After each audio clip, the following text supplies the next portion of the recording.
Welcome to Ask the Tech Coach, brought to you by the TeacherCast Educational Network. If you are in charge of professional development and looking to build an innovative digital learning experience, this is the podcast for you. Join us each week as we uncover strategies that tech coaches are using to drive their digital transformations one classroom at a time. And now for your host, with over 2 decades of experience working with tech coaches and ed tech companies from all around the world, Jeff Bradbury. Hello, everybody, and welcome to the TeacherCast Educational Network. My name is Jeff Bradbury. Thank you so much for joining us today and making TeacherCast your home for professional development. This is Ask the Tech Coach podcast, episode number 234. I hope you guys are having a great holiday season. You know, last week when we came on, we mentioned that was going to be the last episode, but you know what? I thought this would be a great one to kind of end with. Today, we're going to be talking all about ISTE certification. This is actually a hot topic these days, and I have a fantastic guest on. Not only is he a great educator, he's also a Microsoft Innovative Educator, Microsoft Fellow, and he's a guy after my own heart. He is I never say former, he is a music educator. And today we're going to be talking all about ISTE certification. Many of you guys know who've been listening to the show. I've been running myself through the ISTE certification process for the last 2 to 3 months or so. And we're going to have a great conversation today about what it is, how to become ISTE certified, what the process is, why, what a portfolio looks like, and all of those tricks that, well, frankly, I've been asking him the last 3 months. So sit back and relax. We got a great show for you this holiday season, all about ISTE certification. And if you guys haven't had a chance yet, do me a favor, head on over to askthetechcoach.com. We have completely redesigned the website over the last couple months, and since the break has started, I've been adding a lot of new content, changing things around a little bit as I start writing my instructional coaching and digital learning book. Hope you guys have a chance to check all that stuff out. If you're looking to find out more information about this and other TeacherCast shows, you can head on over to teachercast.net and find all of our coaching stuff over at askthetechcoach.com. Don't forget to like, subscribe, and share this with your friends. Again, I want to say thank you guys for making TeacherCast your home for professional development. My guest today, as I mentioned, is not only a music educator, he is an amazing person to talk to all about things Microsoft. I had a chance to meet him in Atlanta a few weeks ago or so. We had a chance to tour the brand new Microsoft headquarters in Atlanta, and we even had a great time going through the LinkedIn offices. I want to bring on today my good friend, Mr. Rick Ballew. Rick, how are you today? Welcome to Ask the Tech Coach. I'm doing great. How are you? I am fantastic. I am enjoying the break.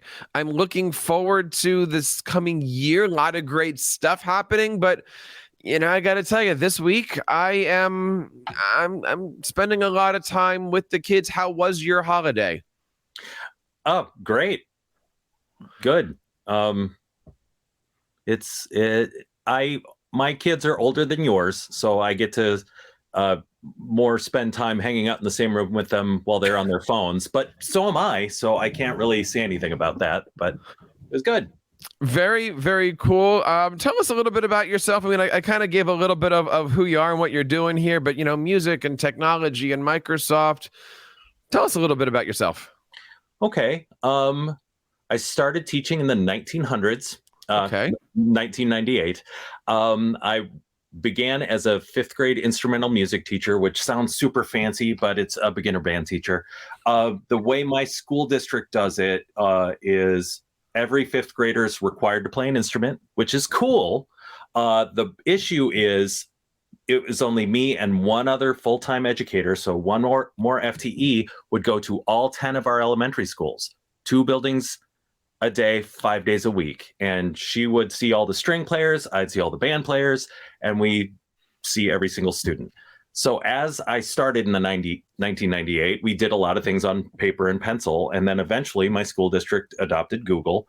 And so I started going down the rabbit hole of how can I make my life a lot more efficient with the whole Google thing. So I started getting certified for Google Level 1, Level 2, Then I got my Google Trainer, and then Google Innovator, and then Google Coach. And then I went, what else is out there? So that's when I got into Microsoft and became a Microsoft Innovative Education Expert, Microsoft Fellow. And along the way, I found ISTE certification. And so I kind of went down the rabbit hole of all things ed tech and found myself just getting all sorts of great opportunities where I, like I said, I do stuff with Google and Microsoft just as a teacher, right? Because I use those tools. But along the way, I became ISTE certified in one of the earlier cohorts. And from there, working with Carmelita, who is Carmelita, Amazing. yeah, Carmelita Sites, and Daisy, Sam, who both kind of run the ISTE Certification for Educators program. They hired me on as a ISTE certified trainer. So I helped do the ISTE Certified Educator training from ISTE, because initially when ISTE certification started, however long ago, ISTE contracted this out. So like your local EdTech PD people would have done ISTE certification. So what you're going through now would have been put on by some local company that would do a 2-day thing. They'd bring you in, usually like Friday, and teach you some of the standards. In fact, there was a big yoga component to it. Really? Yes. That explains the slides. Yep. And That explains the slides. Yep. And in the jigsaw, people are like, well, what is that? Well, that, of course, is mountain pose, which is anyway. So the idea was you would like you're stretching your practice anyway. So on that 2-day thing, we would get up and stretch our practice and literally stretch. And we crammed all of the stuff you're doing over the course of these months into 2 days in person, and then about 8 weeks asynchronously via Brightspace D2L. And it was not ideal. So Carmelita and Daisy put together, due to the pandemic, came up with this idea of what if we did it virtually, and what if we did it ourselves? What if ISTE did it? So Carmelita and Daisy reached out and found some people who went through the program and can usually read a script fairly well. And so now there are people who are ISTE certified trainers like myself who get to deliver this curriculum. So I got to tell you, I am having such a great time with this. And, you know, one of the things that was mentioned in our first meeting, and we're going to go through the whole process today and you know, over the next 20 minutes or so. But one of the things that was mentioned is the fact that you do learn a lot about yourself. Yes. And, you know, you and I have scarily similar backgrounds, music, multiple buildings. Now we're into the ed tech thing, and we've got, you know, Google, Microsoft, that like, yep. You and I are like, you know, very similar, just from a different time zone. Yep. But I've learned a lot in the last few months about myself as a teacher, as myself about a clinician. I'm finding as a coach, it's not just, here's my philosophy on how we need to be doing things in the classroom, please go do it. I'm now explaining things with backing. I'm now explaining things with, here's the standard and here's why I'm doing this. And that's made it easier, I hope, for me to work with my teachers. But even more importantly, that's made it easier for me to work with my administrators. It's not just, hey, Rick, I think we need to be doing more Google Classroom. It's, hey, because we want our students to be future ready, and that means they're going to hit standards 1, 2, 3, 4, 5, 6, 7. We need to be using more Google Class, you know, as an example, right? Absolutely. But it's an amazing thing. Let's just kind of go through a little bit for those who are new, or maybe who are listening to this because they're interested. Why does somebody want to become ISTE certified? That's a really good question. And I'm going to be honest how I came to it. And hopefully I don't upset anyone. I like badges. Once I got my trainer badge, and then finally got the innovator badge, and, you know, the Microsoft ones and Pear Deck and Flipgrid and blah, blah, all the tools. I was like, what else is there? And I heard about ISTE certification. I went, ooh, that's a badge that sounds cool.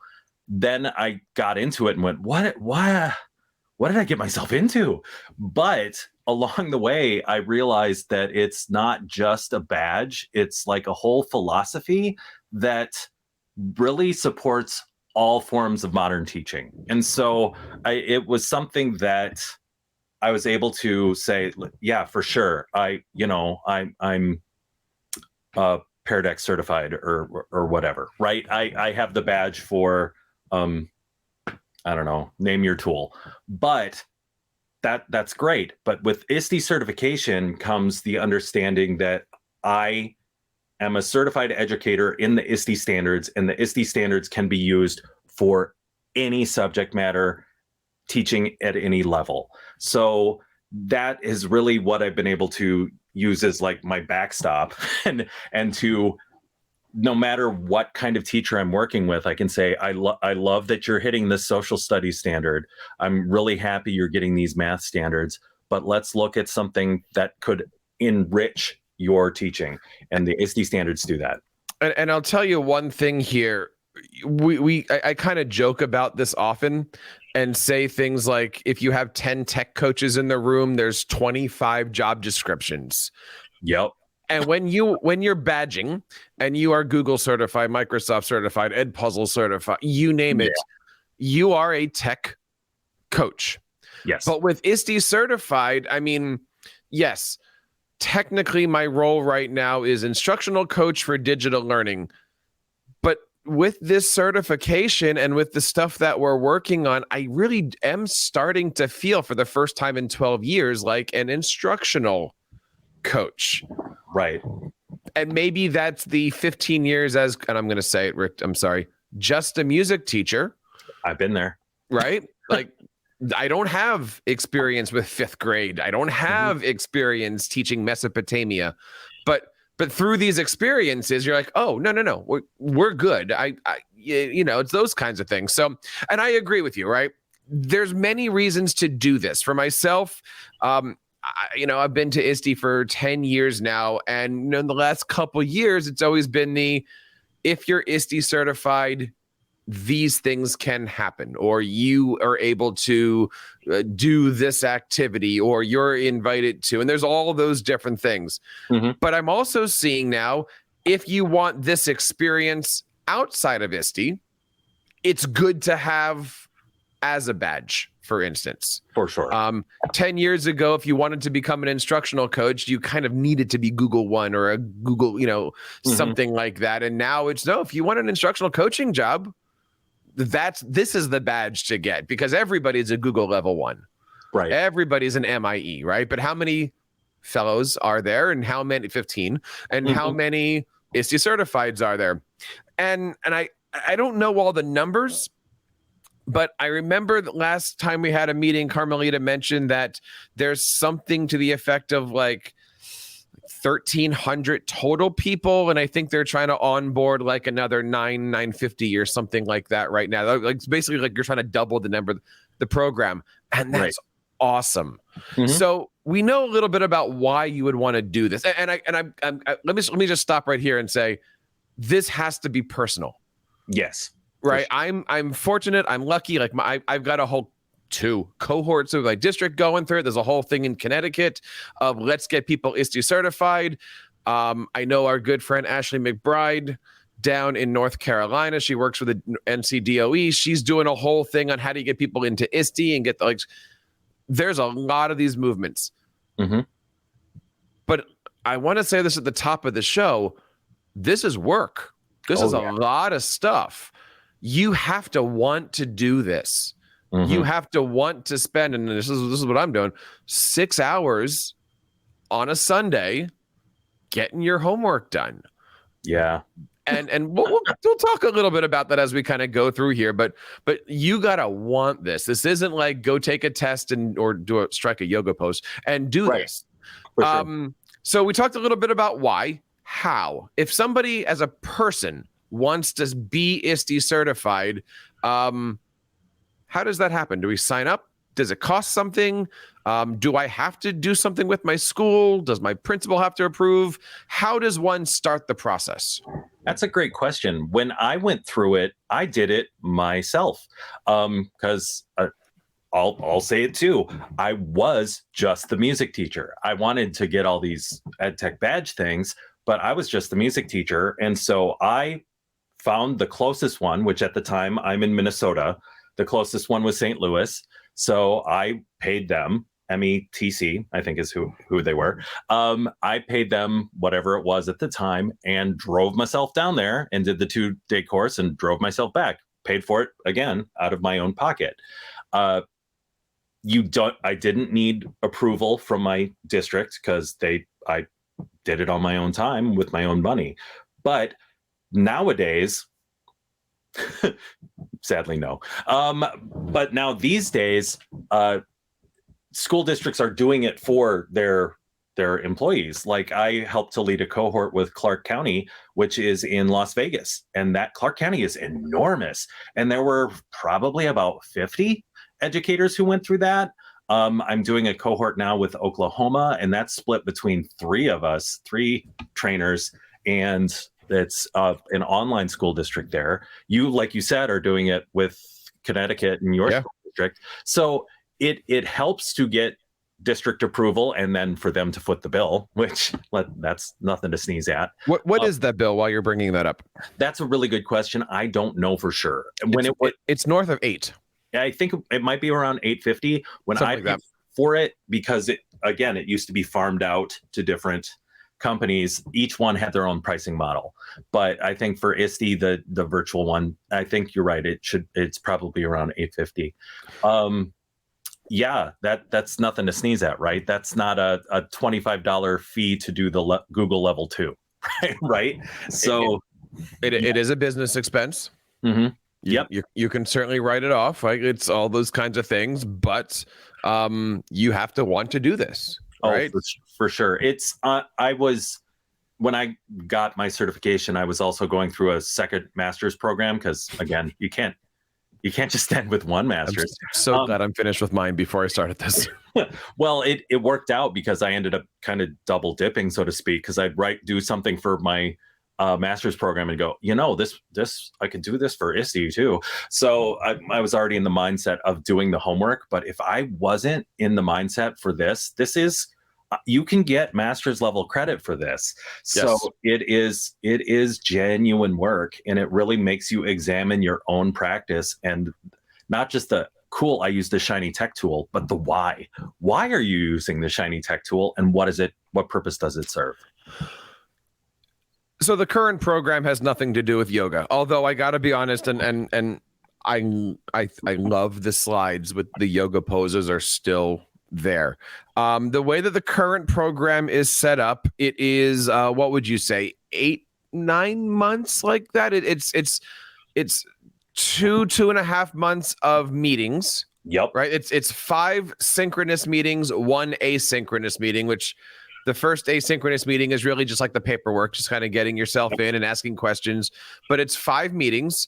Each meeting has synchronous activities and asynchronous activities. Yep. And there's a, would you call it an LMS? There's a platform. What is the platform called that we're using? It's called Brightspace D2L, which stands for Desire to Learn. Before I did this with ISTE, I actually am an adjunct instructor for a university here in Minnesota, and we use exactly the same LMS. So I've gotten to know it really well, and it is extremely customizable, which can be good and can also be frustrating.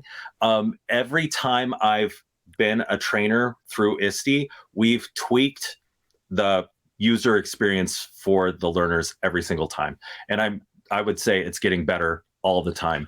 I am bummed, like you, that there's no more yoga. In fact, for a while, before each jigsaw presentation, which for our listener, there are 7 standards for ISTE. And one of the things we ask of the learners is this group, we just randomly pick a group. We don't always. I randomly pick. Sometimes we'll group them by like, hey, you're instructional coaches, you're going to do this, XYZ, whatever. So they'll pick one of the standards and we'll say, you're going to present on this standard. What I used to do before each one is, this standard represents the mountain pose. All right, everybody, I need you to stand up. So I get everyone on camera to do it. I'm so sorry. This is an audio only podcast. He's doing yoga on my show. Yep. And then I'd hold the pose, and then on my other screen, I go, this pose represents the, but we don't do that anymore because I guess people thought it was silly. I loved it. but Hashtag Minnesota. Hashtag Minnesota. For sure. Let's go through some of the activities here, because that was one of my questions is, what do you learn? What are we supposed to do? Is this all written? I mean, you had mentioned you were doing grad school. I just finished mine. Many other people listening to this are in some kind of school. This is not write paper. Thankfully, no. Because as someone who is doing the training, I would then have to read paper, and forget it. That's why we teach music, dude. I'm not reading any papers. I hear them perform and I'm done. But so like a lot of the activities are discussion board posts. A lot of them are creating a slide deck. A lot of them are, but most of them really are digging deep into the ISTE standards for educators. There are 7 standards with 24 indicators. That's about 3-ish indicators per standard, right? And so what we do with the ISTE certification is we take the learner standard, that's the big overarching thing, and then there's the indicators, which really get into the specific parts of the standard, and then we take that down to a criteria that you can then prove that you meet. And that's the fun part. Mm-hmm. And this is the question that I've been asking you on the side. Sorry, Carmelita. But when you say prove you've met the standard, what does that mean? That's a really good question. It depends entirely on what criteria and what standard, right? So let's just, because it's top of mind and it's usually the one that gets a lot of the confusing questions, is the very first standard under learner for educator is, you got it up here. So go ahead, click on 2.1.a, right? 2.1.a, set professional learning goals to explore and apply pedagogical approaches made possible by technology and reflect on their effectiveness.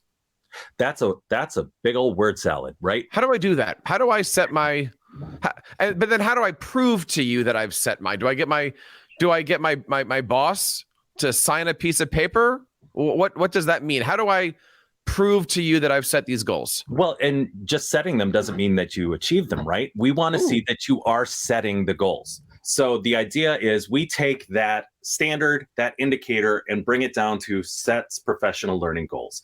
And then we have a who, what, where, and why that's in the criteria guidebook that we give you that says set professional learning goals. Goals means plural, so it can't just have one. 2, this is ISTE certification, so there's a T, there needs to be something technological involved, and you are the learner, so this needs to be about what you want to learn, not my students will, which is, as teachers, that's what we always do, right? My students will. Nope, this is you being greedy, and what are you going to learn that has to do with technology? And I gotta be honest, and I'm gonna be open about this on this recording, that was one of the assignments that I failed. Because when I put it in, I put down what I want to accomplish. And that's not what ISTE is asking. ISTE is specifically saying, what do you want to learn? Yes. Which is totally different than what do I want my students to do, or right? Yep. And this, again, like you said, it's very personal. And this is you changing the way we're thinking on stuff.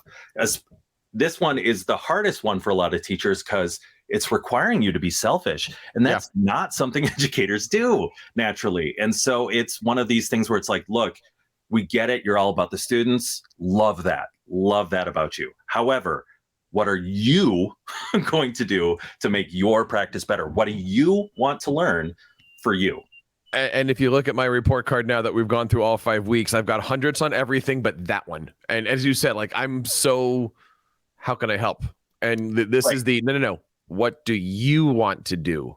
And it sets the tone for the rest of the course. For sure. And in fact, that's another thing that has been a challenge for a lot of people going through this program. I almost always speak in the royal we when I'm talking about, like, we want you to be able to do this. We want, you know what I mean? And that is not what the evaluators are looking for. That's not what the trainer is looking for as you're going through this. This is you being selfish. I did this with my students.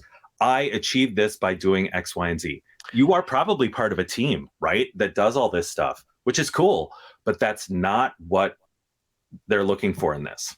Okay, so I want to stop you there. I did this, because here's the next question that's going to pop up, Rick. Mm-hmm. Is ISTE certification for everyone? And I'm going to preface this by, if I'm a teacher with students, can I do this? If I'm a coach where teachers are my students, can I do this? And if I'm an administrator of any kind, Mm-hmm. can I do this? Yes, with a but. Let me explain. That's not a no with an if. This is yes with a but. It is the ISTE standard for educators. So if you are a teacher with K-12 students or even higher ed students, this is honestly kind of tailor-made for you. If you are a coach where your learners, because we often say lose the word student, use the word learner, where your learners are the teachers you work with, you can do it. It can just be a little bit more of a challenge. And for admin, same deal. Because like, how many times do you get to do that kind of instruction with your staff, right? Like when you're a teacher, you're seeing them every day for about 6.5 hours. You can get this, you can hit these criteria, make these artifacts, prove it. When you're a coach, it's a little tougher because you may not have that much access to your teachers, right? And admin, it's even tougher, but it can be done. In fact, Carmelita has, just for this thing, this particular question, when admin get into this and go, ooh, I don't think I can do it, she has a bunch of portfolios of successful admin to say, no, look, here's how you can do it. And so she is more than willing to show that this can be for everyone. It's just, it becomes more of a challenge depending on where you fall in the education sphere. Now, this ISTE course is really in multiple phases. Phase Mm-hmm. 1 is essentially the welcome and the 5 meetings. Yep. And through those meetings, like I said, you got some homework assignments, you learned something about yourself. I love the fact that the meetings were all in groups and we get a chance to work. There's a lot of breakout sessions and you get a chance to see, if you're with people, you get a chance to see your colleagues and interact with them in a different way. Yep. I'm sure for yourself, if you're, one person and you're in a cohort of relatively strangers, you do get a chance to have those interactions. Now, the second half that we're starting to go into, there's a portfolio, and Yes. and many people, when I hear portfolio, I kind of hear this like, because I'm like, what is this thing? How does it work? What are we doing? Rick, what is a portfolio and what am I getting myself into? Great question. And it's one of the things that has been like trainers, some of us trainers have been wondering, would this be easier for you if at the very beginning we said, ultimately, you're going to turn this portfolio, this is what it looks like, but don't worry about that, we're going to do this. Unfortunately, or fortunately, depending on how you learn, the way we do it is we get you thinking about the criteria or the standards, just the criteria that you will ultimately create a portfolio about. And then we say, okay, here's what you're going to turn in. This is what it looks like. It is challenging for the people who are already like looking towards the finish line. Like, what do I have to turn in? But when you get to this point, that is like, once you graduate from these 5 synchronous sessions and move into the portfolio phase, which is literally what it's called, you have 6 months to work on this portfolio, which is essentially, we call it an alignment map, but it is a series. It's just, I'm going to say about 7-ish paper turned, landscape wise, with 3 columns. The 3 columns are, one side says the criteria. The middle section is where you put a link to your artifact. And the far side is a contextualization, which is our fancy word for reflection, like saying, for this criteria, my learners are, and I did, in order to meet the standard. And you use that contextualization as a flashlight for the artifact. So I'm assuming, I don't know, I would assume the evaluator clicks the artifact, it pops up in one screen, they read the contextualization, and the contextualization will say something like, in this slide deck, slides 7 through 12 show how I meet this standard. They then open up that slide deck, find 7 through 12 and go, yeah, I see it, or I don't think they understood this one. Then they will either give it a met, yeah, you did it, you're the best, or a not met, okay, for this criteria, what we're really looking for is da-da-da-da-da. You gave us da-da-da, neat, but we want da-da-da-da-da. And so then Trumpet you player, can, huh? first, well, trombone, but still, Trombone. you get the idea. So, yeah, that, and the nice thing about the portfolio phase, there's two nice things that can be good or bad, depending on your disposition. The one is you have 6 months to do it, which is good for some people. It was bad for me because I waited till the very end. And the other thing is you have pretty much like nonstop access to Carmelita and Daisy. They're the ones who are creating this program. They're the ones who are running this program, and they're the ones who want it to be successful, which means they want you to get certified. So if you are creating an artifact and you're like, I don't know if this will work, they have office hours a couple times a month where you can submit the artifact, join office hours, or watch the recording later and say, here's my artifact. I'm thinking of using it for criteria such and such. And they'll go, yeah, this looks really good. I like how you did this and this. Something you might want to add is this. There's one more advantage and positivity thing about finishing off that portfolio that you missed. What's that? Carmelita, I hope you're listening. He missed this. I did. At the end of phase 2, when you turn in your portfolio, you get to go to phase 3.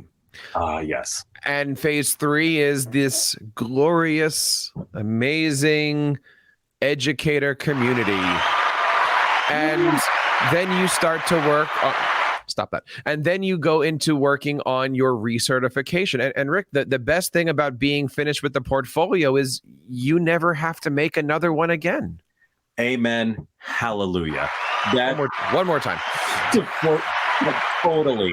Because that was something that whenever we do session 5, because session 1, 2, 3, and 4 are all about the criteria. Session 5, we just go, okay, look, you want to know about the portfolio?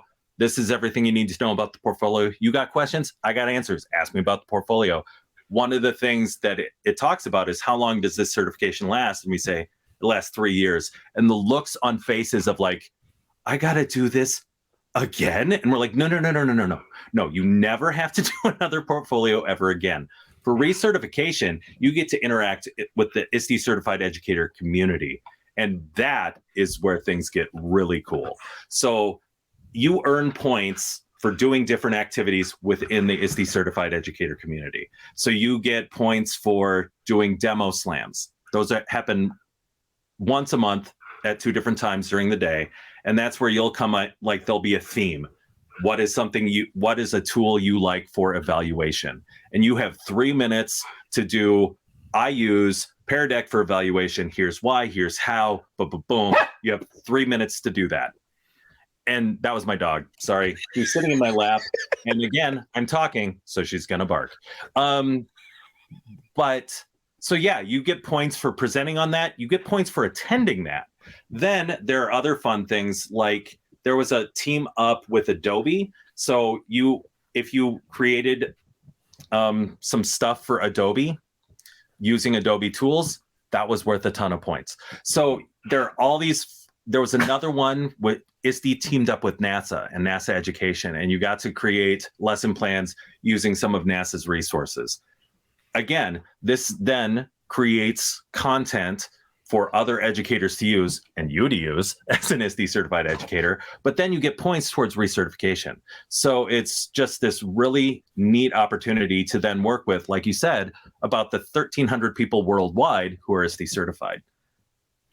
And now, it is worldwide. I want to throw that in. One of the one of the cohorts that I ran had people on the East Coast, me here in Central, a couple people on the West Coast. I had 2 in New Zealand, 3 in Taiwan, and 1 in India. So when I was having this meeting, which for me was like 6 at night, where I'm like, okay, I'm getting ready for bed. They were like, this is 6 a.m. for me. And the lady in India was like, oh, this started at 2 a.m. for me. So like, they're seriously dedicated educators that are really into just learning more about their practice. If you are interested in learning more about this, we are going to put links to not only this show, but all of our ISTE resources in our instructional coaches group in our Facebook group. And under that Facebook group, we're going to have a poll. And I hope you guys have a chance to check that out, because what I'd like to do for you guys is to collect a little bit of data. If you are a coach out there and you're ISTE certified, I'd love to hear from you. I'd also love to kind of get an idea of why you did it, how your process was. And Rick, I'm assuming this is okay. Maybe we can share some links to portfolios and stuff. These are all free and fair game, right? The portfolios, no, I don't think you have access to those, but you can have access to at least that's my understanding. But if a coach shares it, if a coach shares their own portfolio, if they're okay with it, I think that might be allowed. I'll check with Carmelita, but that sounds good. That sounds right to me. So head on over to askthetechcoach.com, head on to the bottom, sign up for our Instructional Coaches Network on Facebook, join the more than 1,300 coaches that are out there right now, all having a good time. Do it before the new year ends, and you let us know what you think about ISTE certification. Rick, again, I got to say, this has been an amazing opportunity to get a chance to not only work with my peers and my colleagues, but also reach out. I mean, you and I were in Atlanta, and we just happened, like, it was like, what was it, like the last 20 minutes of the entire weekend conference. And we kind of passed and we're like, hey, we kind of have a lot in common here, right? Mm-hmm. And it's these things that bind us together, and it's these things that help us grow our PLN. I'm looking forward to seeing what that ISTE, the certification group, and going into, I got to do this one more time, phase 3 is going to look like. We do get to turn our tassels at the end, right? That's the whole deal. 100%. Yeah. Okay. Yeah. What did you get out of this process as a learner? And I know I'm going to ask you the same question in a second about being a trainer, but going through the ISTE certification process, what did you take away from it? What did you get out of this program? It was definitely one of those where, like, when I added the badge, right? People go, "What is that?" And so being able to talk to them about it was pretty cool, but also it really opened me up to being more intentional about my use of technology. We have access to so many tools right now. Like, it's kind of a golden age of ed tech, right? And a lot of tools can do multiple things, and sometimes it really becomes like, I'm going to do what's that called when you slam them all together, like whatever it's called, when you do a bunch of tools all at once. An app smash? App smash, thank you. It's tempting to do some sort of app smash with every assignment, but that's not what these standards are about. This really got me thinking about how, okay, I really want them to focus in on this. I could use WeVideo and slides and Edpuzzle and make them record a video that I turn into an Edpuzzle, and they use slides as their back. Sure, could do all that, but that's not necessarily what the standard is about. I'm not necessarily teaching the tool. It's curriculum first, tool second, and the technology is just that, a tool. And these ISTE standards really get you thinking that way. Same question, but now in the trainer. First of all, how many cohort? How long have you been doing this? How many cohorts have you done? And then, like, what are you taking out of this as a trainer? It's 100% selfish, if I'm going to be honest. What I am getting the opportunity to meet so many educators from all over the world.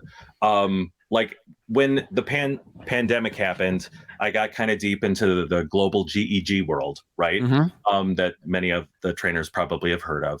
And that was cool, but I didn't necessarily get to see what their practice was, right? Like I would just talk like, "Ooh, you had a rough day today." "Yeah, me too. Rah, rah, rah."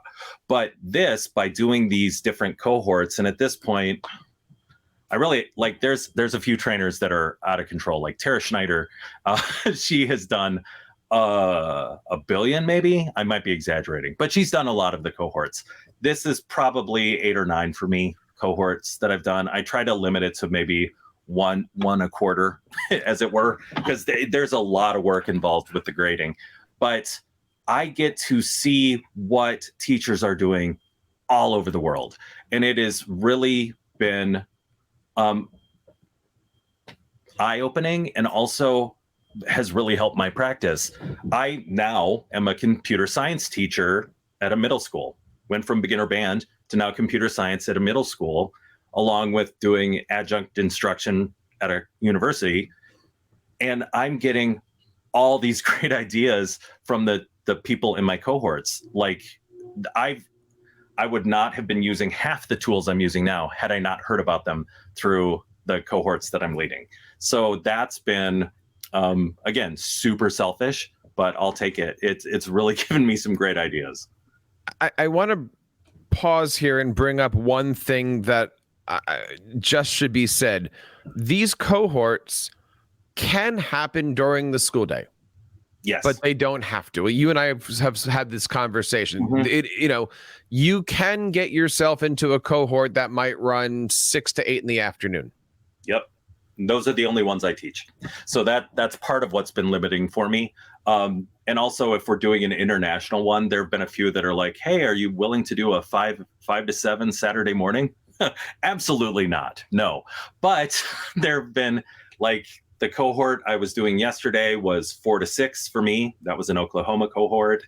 Another one was more West Coast based. So me and the other trainer who's East Coast, it was 9 to 11 for me. It was 10 to midnight for her. But that was so the West Coast folk could have, 6 to 8, right? So those are the ones that I tend to lead. But they, like you said, they can happen to fall during the school day, like I believe yours does, right, Jeff? Because we're doing it with a group, ours are all during the day. But again, that's because the school district has made this a priority. Awesome. I'm very thankful for that. And they have said, we will be doing this during our contracted time. And we block that time out, we do it, and I'm so happy and so grateful for all of that stuff. If you're doing this by yourself, yeah, Rick is happy to do this on a Saturday with you. Yes, I am. Okay. Of course. But only once a quarter. So yes. If you're looking for more information, head on over to ISTE.org and check it out. There's a whole how to get certified with ISTE. It takes you through the entire thing. Join your cohort is step number 1. Complete your online PD is step number 2. Curate your portfolio, and then, ready for it, Rick? Become ISTE certified, and you can join into that special ring of honor there. Rick, I want to say, first of all, thank you for coming on. And thank you for, I can't tell you how many times I've cried on his shoulder on a Sunday. I'm not kidding. Rick is available on the weekends for counseling if you need any of this stuff. But thank you for helping me get through this. You're not finished yet. I have 6 more months of doing this. I'll be here. But that's just more podcasts to do. Rick, where do we get in touch with you? How do we find you online? For sure. I am at BallewEdTech.org.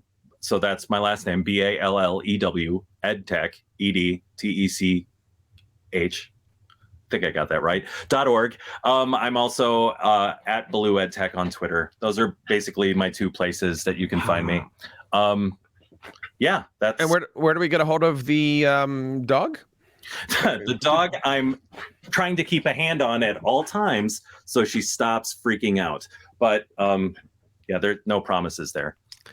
If you're looking for more information, this is, of course, episode number 234 of Ask the Tech Coach. We are going to be placing this in our Instructional Coaches Network, in all of our different platforms, on Facebook, on LinkedIn, and K-12 leaders. No matter if you're an instructional coach or any kind of digital learning leader, this is the podcast for you. I want to say thank you to everybody out there. Coming up in January, we've got a lot of great performances. Sorry, I always speak like a music teacher. We have a lot of great conferences coming up. I'm going to be presenting at, and of course, it's not going to be long before Rick and I get a chance to see each other again in Philadelphia for ISTE.